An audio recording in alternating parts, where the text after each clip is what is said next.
नमस्कार.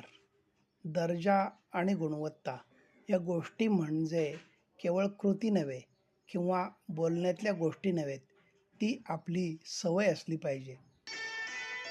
परस्परातील कोणतेही नातेसंबंध टिकून राहण्यासाठी आणि ते दृढ होण्यासाठी आपल्या सुंदर चेहऱ्याची, गोड बोलण्याचीच केवळ आवश्यकता असते असे नाही. त्यासाठी गरज असते ती निर्मळ मनाची आणि अतूट विश्वासाची. आणखी एक, अहमपणा टाळून बोलणे, हेतूशिवाय प्रेम करणे, अपेक्षा न ठेवता काळजी घेणे ही सारी खऱ्या नात्याचीच लक्षणे आहेत. सध्या त्याचीच गरज आहे. अशीच नाती आपण जपली पाहिजेत.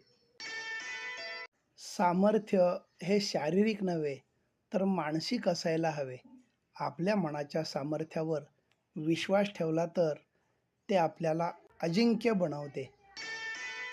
माणूस जेव्हा दुसऱ्यांना बदलण्याऐवजी स्वतःमध्ये बदल घडवायला सुरुवात करतो आणि त्याच्या समोरचे लोक जसे आहेत तसे त्यांना स्वीकारायला सुरुवात करतो, तेव्हा त्याच्याकडे समज येते. स्वतःसोबत जेव्हा दुसऱ्याच्या मनाचा देखील विचार केला जातो, तिथेच माणुसकीचं सुंदर नातं तयार होतं. आजारपण येईल इतकं खाऊ नये, कर्जाचा बोजा होईल इतका खर्च करू नये, भांडण होईल इतकं बोलू नये आणि पुढची पिढी आळशी होईल इतकं कमावून ठेवू नये. थोडंफार सहन करायला आपण शिकलो पाहिजे, कारण आपल्यातही बऱ्याच अशा कमतरता असतात ज्यांना समोरची माणसं सहन करत असतात.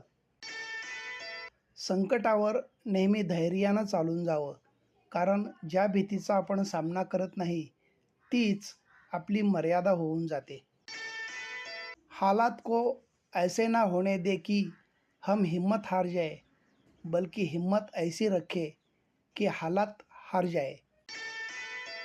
धन्यवाद.